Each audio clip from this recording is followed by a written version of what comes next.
Hi hello എല്ലാ കൂട്ടുകാർക്കും നമസ്കാരം. സീരിയൽ മാനിയ വെറൈറ്റി സ്റ്റോറീസിൻ്റെ ഏറ്റവും പുതിയൊരു വീഡിയോയിലേക്ക് എല്ലാവർക്കും സ്വാഗതം. ഞാൻ എത്തിയിരിക്കുന്നത് മൗനരാഗം സീരിയലിൻ്റെ ഈ വരുന്ന ഒരാഴ്ചയിലെ സൂപ്പർ ഹിറ്റ് വിശേഷമൊക്കെ ആയിട്ടാണ്. നേരെ നമുക്ക് ആ കഥയിലേക്ക് പോയാലോ. അങ്ങനെതാ കല്യാണിയും അതുപോലെ വിക്രവും ഒക്കെ കോർട്ടിലങ്ങ് അങ്ങോട്ടും ഇങ്ങോട്ടും ഒക്കെ ഏറ്റുമുട്ടുകയാണ്. അപ്പോൾ കല്യാണിയെ വിസ്തരിക്കുകയാണ് വക്കീല് ചോദിക്കുന്ന ഓരോ കാര്യങ്ങൾക്കും കല്യാണി നല്ല രീതിയിൽ തന്നെ മറുപടിയും പറയുന്നുണ്ട്. അങ്ങനെ പ്രകാശിൻ്റെ ഊഴം എത്തി. പ്രകാശിനോട് ചോദിക്കുമ്പോഴത്തേക്കിനും കല്യാണിയെക്കുറിച്ച് വളരെയധികം മോശമായ രീതിയിലാണ് ഒരച്ഛനും തൻ്റെ മക്കളെക്കുറിച്ച് ഇത്രയധികം ബാഡായിട്ട് സംസാരിച്ചിട്ടുണ്ടാവില്ല. ആ രീതിയിലെല്ലാം കല്യാണിയെക്കുറിച്ച് മോശമായിട്ട് പ്രകാശൻ ഇങ്ങനെ സംസാരിക്കുമ്പോഴത്തേക്കിനും കല്യാണിയാണെങ്കിലോ, നിർത്ത്, നിങ്ങൾ പറഞ്ഞതെല്ലാം പച്ചക്കള്ളം തന്നെയാണ്. ഞാൻ എപ്പോഴാണ് അങ്ങനെ നടന്നത്? മാഡം, എനിക്ക് പറയാനുള്ള കാര്യങ്ങൾ കൂടി കേൾക്കണം എന്നുള്ള കാര്യം കല്യാണി കോടതി മുഖേന ബോധ്യപ്പെടുത്തുകയാണ്. അങ്ങനെ കല്യാണിയാണെങ്കിലോ, ഇനി കല്യാണിയുടെ ഭാഗത്തു നിന്നുള്ള വക്കീലിനെ വിളിക്കുമെന്ന് പറയുമ്പം വക്കീലിനെ കാണുമ്പോഴത്തേക്കിനും പ്രകാശനും വിക്രവും ഒക്കെ ഞെട്ടിത്തരിക്കുകയാണ്. അവർ വിചാരിച്ച് വെച്ചിരുന്നത് അവിടെ ഇരിക്കുന്ന വക്കീലാണ് കല്യാണിക്ക് വേണ്ടി വാദിക്കുന്നതെന്ന്. പക്ഷേ ഇവരെ എല്ലാം ഞെട്ടിച്ചുകൊണ്ട് കല്യാണി തന്നെ വാദമുഖത്തിന് ഇറങ്ങുമ്പോഴത്തേക്കിനും പെട്ടെന്ന് തന്നെ നമ്മുടെ പ്രകാശനും വിക്രവും ഒക്കെ ഞെട്ടി. ഇതെന്താണ്? ഇവളാണ് വാദിക്കുന്നതെങ്കിൽ പിന്നെ ഒന്നും പറയണ്ട, കേസ് വിജയിക്കുന്ന കാര്യം ഇപ്പം നമ്മളുടെ വക്കീൽ ഏറ്റു എന്നുള്ള രീതിയിൽ അങ്ങോട്ടും ഇങ്ങോട്ടും ഒക്കെ ആക്ഷൻ കാണിച്ചുകൊണ്ടിരിക്കുമ്പോഴത്തേക്കിനും മാഡം, ഞാൻ തന്നെയാണ് എൻ്റെ കേസ് വാദിക്കുന്നത്. അങ്ങനെ കല്യാണി വാദത്തിന് ഇറങ്ങുമ്പോഴത്തേക്കിനും പ്രകാശനെ പിടിച്ച് കോർട്ടിൽ നിർത്തുകയാണ്. പ്രകാശനോട് ചോദിക്കുന്നുണ്ട്, അതെ, നിങ്ങൾ എന്തിൻ്റെ അടിസ്ഥാനത്തിലാണ് കക്ഷിയെ ഇത്രയും മോശമായിട്ട് സംസാരിച്ചത്? അതിനെന്ത് തെളിവാണ് നിങ്ങളുടെ മുന്നിലുള്ളതെന്ന് ചോദിക്കുകയാണ്. ആ പെൺകുട്ടിയെക്കുറിച്ച് ഇത്രയധികം മോശമായിട്ട് സംസാരിക്കുമ്പം അവൾ ആ രീതിയിൽ നടന്നെങ്കിൽ അതിനെന്തെങ്കിലും ഒരു തെളിവ് വേണമല്ലോ. എന്ത് തെളിവാണ് നിങ്ങൾക്ക് തരാനുള്ളത്? ഏതെങ്കിലും ഒരു ചെറുപ്പക്കാരുടെ പേരോ അല്ലെങ്കിൽ ഏതെങ്കിലും രീതിയിൽ അവൾ മോശമായിട്ടുള്ള സ്വഭാവം കാണിച്ചതിനുള്ള തെളിവോ നിങ്ങൾക്ക് തരാനുണ്ടോ എന്ന് ചോദിക്കുമ്പം പ്രകാശനാണെങ്കിലോ, ഇല്ലാത്ത കാര്യങ്ങൾ ഉണ്ടാക്കി പറഞ്ഞതുകൊണ്ട് തന്നെ അതിനൊന്നും പ്രത്യേകിച്ച് തെളിവൊന്നും ഇല്ലല്ലോ. അതെ മാഡം, ഇദ്ദേഹത്തോട് എനിക്കൊരു കാര്യം കൂടെ ചോദിക്കാനുണ്ട്. നിങ്ങൾക്ക് ശരിക്കും എത്ര മക്കളാണ്? എനിക്ക് 2 മക്കളാണ് ഉള്ളത്. അപ്പം പ്രകാശൻ, അതെന്താ നിങ്ങൾക്ക് 2 മക്കൾ എന്നുള്ള രീതിയിൽ കല്യാണി ചോദിക്കുമ്പോഴത്തേക്കിനും അത് അങ്ങനെ തന്നെയാണ്. പിന്നെ ഞാൻ അംഗീകരിക്കാത്ത ഒരു മകൾ കൂടിയുണ്ട്, അതാണ് നീ എന്നുള്ള രീതിയിൽ പ്രകാശൻ കല്യാണിയോട് സംസാരിക്കുമ്പോഴത്തേക്കിനും കല്യാണി പറയുന്നുണ്ട്, മാഡം, ഇദ്ദേഹം സ്വന്തം മകള്, അതും 2ാമത്തെ മകള്, ആ മകളുടെ മുഖം കണ്ടത് ഏത് സമയത്താണെന്ന് മാഡം ഒന്ന് ചോദിച്ചു നോക്ക്. പെൺകുട്ടികളെ ഇത്രയധികം വെറുക്കുന്ന ഒരു മനുഷ്യനെ നമുക്ക് ഈ ഭൂമിയിൽ വേറെ കാണാനേ സാധിക്കില്ല. അത്രയധികം ക്രൂരതകളും ദുഷ്ടതയും നിറഞ്ഞൊരു മനുഷ്യൻ തന്നെയാണ് ഇദ്ദേഹം എന്നുള്ള കാര്യമൊക്കെ കല്യാണി കോടതി മുമ്പിൽ ഇങ്ങനെ വാദിച്ചുകൊണ്ടിരിക്കുമ്പം പ്രകാശനാണെങ്കിലോ, നീ ഇവൾ എന്ത് കാര്യത്തിലേക്കാണ് ഈ പറഞ്ഞെത്തുന്നത്? ഇനി പണ്ട് ഇവളുടെ അമ്മ ഗർഭിണിയായിരുന്ന സമയത്ത് വിഷമൊക്കെ കലക്കി കൊടുത്തല്ലോ, ആ കാര്യത്തിലേക്ക് എങ്ങാനും വന്നു കഴിഞ്ഞാൽ കോടതി സ്വമേധയാ കേസെടുത്ത് തന്നെ കൂടി പൂട്ടുമല്ലോ ദൈവമേ എന്നുള്ള കാര്യമൊക്കെ ഇങ്ങനെ ആലോചിക്കുകയാണ്. അപ്പോൾ പെട്ടെന്ന് തന്നെ കല്യാണി പറയുന്നുണ്ട്, വളരെ ചെറുപ്പകാലം തൊട്ടേ ഞാൻ താമസിച്ചിരുന്നത് ഞങ്ങളുടെ വീട്ടിലെ പശുത്തൊഴുത്തിലായിരുന്നു. ഒരു പെൺകുട്ടിയായി പോയത് കൊണ്ട് മാത്രമാണ് എന്നോട് ഇത്രയധികം വിവേചനം എൻ്റെ അച്ഛൻ കാണിച്ചിരുന്നത് എന്നുള്ള കാര്യങ്ങളെല്ലാം കല്യാണി അവിടെ വാദിക്കുകയാണ്.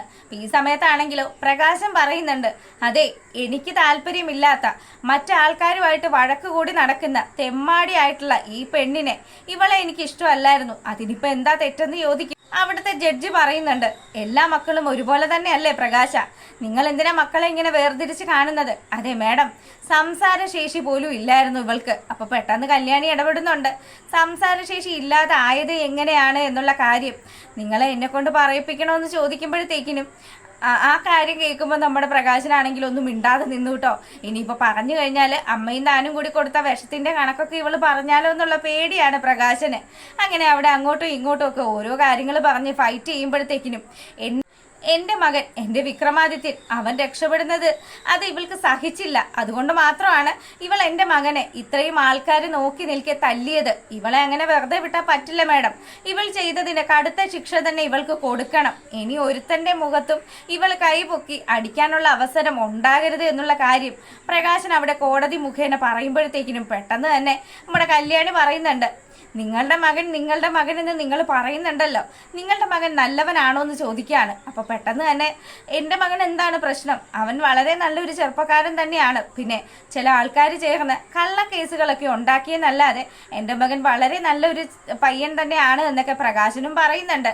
മാഡം, എനിക്കിനി വിസ്തരിക്കാനുള്ളത് ഇദ്ദേഹത്തിൻ്റെ മകനായിട്ടുള്ള വിക്രമാദിത്യനെ ആണെന്നും പറഞ്ഞ് വിക്രത്തിനെ പിടിച്ച് ആ കോർട്ടിൽ നിർത്തുകയാണ്. അപ്പോൾ വിക്രമാണെങ്കിലോ കല്യാണിയോട് തറുതല പറയാമെന്നുള്ള രീതിയിൽ, ചേച്ചിയാണെങ്കിലും ഇപ്പം വാദിച്ചുകൊണ്ടിരിക്കുകയാണല്ലോ, ഉരുളയ്ക്ക് ഉപ്പേരി പോലെ തന്നെ ഇവളോട് മറുപടി പറഞ്ഞെങ്കിലേ ഇനി രക്ഷയുള്ളൂ എന്ന് മനസ്സിലാക്കി അങ്ങനെ നിൽക്കുകയാണ്. അപ്പം കല്യാണി ചോദിക്കുന്നുണ്ട്, നീ ഇതിനു മുന്നേ വിവാഹം കഴിച്ചത് അത് എങ്ങനെയായിരുന്നു, നീ കളവ് പറഞ്ഞിട്ടല്ലേ നീ വിവാഹം കഴിച്ചതെന്ന് ചോദിക്കുകയാണ്.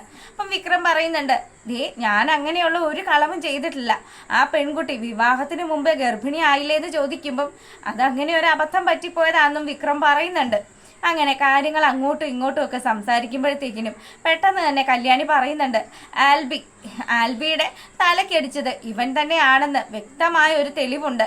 സമാന സ്വഭാവമുള്ള ഒരു കേസ് ഇതിനു മുന്നേയും കോടതിയിൽ വന്നിട്ടുള്ളതാണ്, പോലീസ് കേസ് എടുത്തിട്ടുള്ളതുമാണ് എന്നുള്ള കാര്യമൊക്കെ കല്യാണി ഇങ്ങനെ പറയുകയാണ്. പെട്ടെന്ന് തന്നെ നമ്മുടെ പ്രകാശനും അതുപോലെ തന്നെ വിക്രവും പരസ്പരം നോക്കുകയാണ്. ഇനിയിപ്പോൾ എന്താണാവോ, അതിനുവേണ്ടി ഒരു സാക്ഷിയെ കൂടി എനിക്ക് വിസ്തരിക്കാനുണ്ട് എന്നുള്ള കാര്യം കല്യാണി പറയുമ്പോഴത്തേക്കിനും ഇനി ഏത് സാക്ഷിയാണ് തൻ്റെ മകന് വേണ്ടിയിട്ട് കോർട്ടിൽ ഹാജരാകാൻ പോകുന്നത് എന്നുള്ള ടെൻഷൻ്റെ പുറത്താണ് നമ്മുടെ പ്രകാശനും വിക്രവും ഒക്കെ ഉള്ളത്. അപ്പോൾ ഇവരിങ്ങനെ വിഷമിച്ച് നിൽക്കുമ്പോഴത്തേക്കിനും ശരണ്യ വീൽ ചെയറിലിരിക്കുന്ന തൻ്റെ ഭർത്താവുമായിട്ട് ആ റൂമിലേക്ക് കടന്നു വരികയാണ്.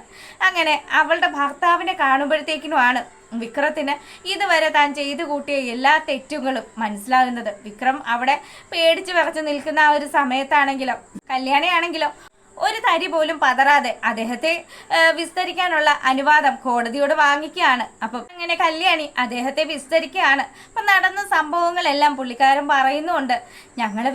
ഞങ്ങളെ കല്യാണം കഴിഞ്ഞ സമയമായിരുന്നു, ആ സമയത്ത് കിടന്നുറങ്ങിക്കൊണ്ട് നിന്നപ്പം 3 ചെറുപ്പക്കാർ, അതും ആയുധധാരികളായിട്ടുള്ള ആൾക്കാർ, അവർ ഞങ്ങളുടെ വീട്ടിൽ വന്നു, എന്നെ ഒരുപാട് ഉപദ്രവിച്ചു, എൻ്റെ തലയ്ക്ക് ടോർച്ച് വെച്ച് അടിച്ചിട്ടാണ് ഇങ്ങനെയുള്ളൊരവസ്ഥയിൽ ഞാൻ ആയത്.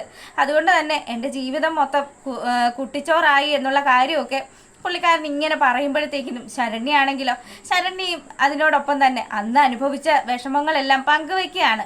അപ്പോൾ ശരണ്യയും വിസ്തരിച്ചു. ശരണ്യ ഇപ്പം വിക്രത്തിൻ്റെ ആരാണെന്ന് ചോദിക്കുമ്പം വിക്രത്തിൻ്റെ ഭാര്യയാണ് എന്നുള്ള കാര്യവും ശരണ്യ സമ്മതിക്കുന്നുണ്ട്. അങ്ങനെ അപ്പം നമ്മുടെ വിക്രവും അതുപോലെ പ്രകാശനും ശരണ്യ എന്തുകൊണ്ടാണ് തങ്ങളുടെ ജീവിതത്തിലേക്ക് ഇടിച്ചു കയറി വന്നത് എന്നുള്ള കാര്യം, അവൾ എന്തിനു വേണ്ടിയാണ് തൻ്റെ മകനെ ഇത്രയധികം ഉപദ്രവിച്ചത് എന്നുള്ള കാര്യമൊക്കെ അവിടെ വെച്ച് അവർക്ക് മനസ്സിലാകുകയാണ്. അങ്ങനെതാ വിക്രം ആ ശരണ്യയുടെ ഭർത്താവിനെ കൊല്ലാൻ ശ്രമിച്ച കേസിലും അതോടൊപ്പം തന്നെ ആൽബിയെ കൊല്ലാൻ ശ്രമിച്ച കേസിലും ഒക്കെ കോടതി അങ്ങ് വിധി കൽപ്പിക്കുകയാണ്. വിക്രത്തിന് ജയിൽ ശിക്ഷ ലഭിക്കുമ്പോഴത്തേക്കിനും സകലതും നഷ്ടപ്പെട്ട പ്രകാശൻ ദാ ചങ്ക് പൊട്ടി ആ കോടതി വരാന്തയിൽ കല്യാണിയും അതുപോലെ തന്നെ സോണിയും നമ്മുടെ ശരണ്യയും കിരണും ഒക്കെ കൂടി ആ കോടതി വളപ്പിൽ നിന്നും ഇറങ്ങി വരികയാണ്. കയ്യാമം വെച്ച് കൊണ്ടുവരുന്ന തൻ്റെ മകനെ കണ്ട് സകല നിയന്ത്രണങ്ങളും വിട്ട് പ്രകാശൻ പോകുകയാണ് വിക്രത്തെ ചോദ്യം ചെയ്യാനായിട്ട്. വിക്രത്തിൻ്റെ ഷർട്ടിനെ കുത്തിപ്പിടിച്ച്, വിക്രമേ, നീ എന്ത് ചതിയാണ് ഈ അച്ഛനോട് ചെയ്തത്? എല്ലാവരോടും ഞാൻ പറഞ്ഞു നീ എൻ്റെ രാജകുമാരനാണ്, എൻ്റെ 2 പെൺമക്കളെ തഴഞ്ഞിട്ടാണ് ഞാൻ നിന്നെ സ്നേഹിച്ചത്, പക്ഷേ അതെൻ്റെ നാശത്തിലേക്കുള്ള വഴിയായിരുന്നു എന്ന് ഞാൻ മനസ്സിലാക്കിയില്ല.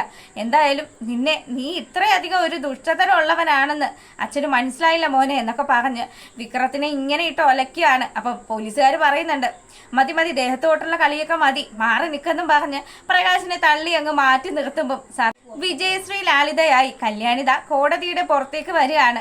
അവളുടെ ഭർത്താവിനും നാത്തൂനും അതുപോലെ ഇപ്പോഴുള്ള നാത്തൂൻ്റെയും ഒക്കെ കൂടെ. അങ്ങനെയുള്ള ഒരു സൂപ്പർ ഹിറ്റ് വിശേഷമാണ് അവിടെ വെച്ച് പാവം നമ്മുടെ പ്രകാശിന് 2ാമത്തെ അറ്റാക്കും വരുന്നുണ്ട് കേട്ടോ. അങ്ങനെ പ്രകാശനെ ഈ മകള് തന്നെയല്ലേ ഉണ്ടാവുകയുള്ളൂ. വിക്രമാദിത്യ എന്ന് വിളിക്കുന്ന ആ പുന്നാര മോൻ എന്തായാലും പ്രകാശന് സഹായത്തിന് ഉണ്ടാവില്ല. അത്തരത്തിലുള്ള ഒരു സൂപ്പർ ഹിറ്റ് വിശേഷമാണ്. എല്ലാവരും കാണുക, സപ്പോർട്ട് ചെയ്യുക. എല്ലാവർക്കും നല്ലൊരു രാത്രിയൊക്കെ ആശംസിക്കുന്നു. ബൈ.